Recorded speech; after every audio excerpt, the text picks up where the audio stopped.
So I've been learning the oyster stitch. This is something that I've really wanted to include in my slow stitched underwater scroll that I've been working on this year with the subscribers to my Ko-fi page. We're just finishing up over these last couple of months, and I'm going to be starting a new project in the new year, but I'll tell you about that later. I've done all kinds of things on this piece, and I've even done this little oyster bed here just using regular chain stitch, but I really wanted to learn how to do the oyster stitch. Hello, it's great to see you today. I hope you're doing well. Let me show you what I've been working on. The oyster stitch. It's something that I learned about as part of this other scroll that I've been working on all year. This is something called Take a Stitch Tuesday task. It's an initiative through a website called pintangle.com, and each week during the year they send out a suggested stitch and a tutorial on how to do that stitch. And here is the oyster stitch. And I really had a hard time understanding this stitch. And I spent a lot of time practicing imperfectly, but let me show you how to do this stitch. So you start out making a twisted chain stitch. So what that means is a regular chain stitch, you come up on your cloth and you go back in the same spot. But for a twisted chain stitch, you go back in a little bit further away. And then instead of taking the securing stitch, you run your needle through the first bit of that arm there. And now you go back and you make a regular chain stitch over top of that twisted up pretzel thing, that pretzel thing of thread that you just made, making sure that you stitch right into that stitch. And now after you do the second chain stitch, you now secure it off.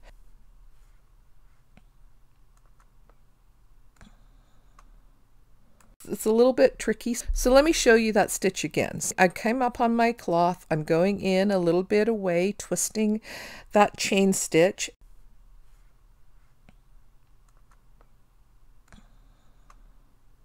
And now I'm going through the first leg, and this time I pulled on it a little bit too hard. I'm fiddling around trying to fix it, but it's not really working.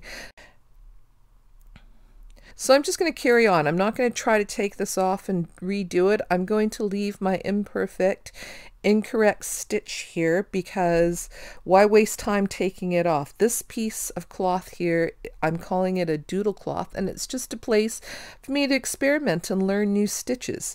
So I'll just leave that one there. It doesn't matter. There are loads of other stitches to distract your attention. So then I will try that stitch again. Let's see what happens this time.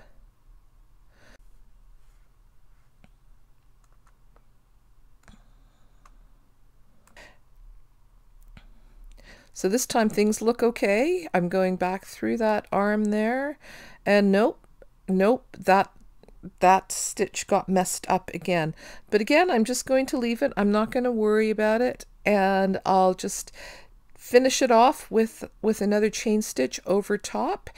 But I'm learning something every time I do the stitch incorrectly. I'm thinking about what it is that I'm doing. I'm doing problem solving, and I'm not going to waste time trying to take the stitch out.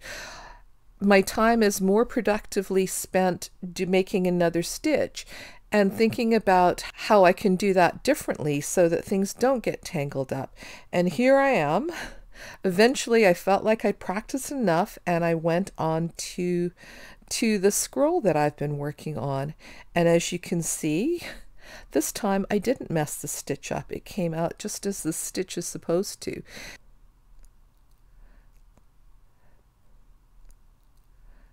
And I made quite a few of these. Here's another one. Let's see if I can do this one without it getting all tangled up. Looks good so far. Let's see. So this is the way that I learn. I learn through problem solving and doing and repeating and practicing. I don't learn from taking things out. The time you spend taking things out is not learning time. It's just wasted time that you'll never get back in your life. You can learn just as much by continuing on. And my doodle cloth that I have there, one day that's going to be something beautiful as well when it's finished. And here's how my bed of oysters looks in the end. And I personally think they look a little bit like sunflower seeds, but they also made me think of this other project that I've been working on. It's another one of those year-long projects. Each week this year, I've been making a piece of mixed media art that's inspired by one or more of the books on my arty bookshelf.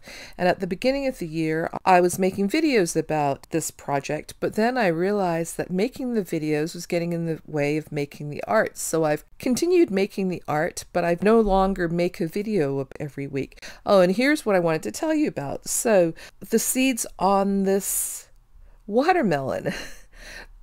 I think that that oyster stitch would be perfect for seeds on a watermelon. So I've been gathering up little bits of cloth. Look at this one. This green one is not perfect for watermelon rind. And I've got all kinds of oranges and pinks and reds as well. So I think that there's going to be a stitch watermelon in my near future, and it's part of what I'm thinking about for next year's stitch along on my Ko-fi page. But for now, let me finish up showing you a little bit more off the stitches that I've been working on my doodle cloth. Once again, thanks a lot for watching. It's great to have you here, and I hope to see you again soon. Bye for now.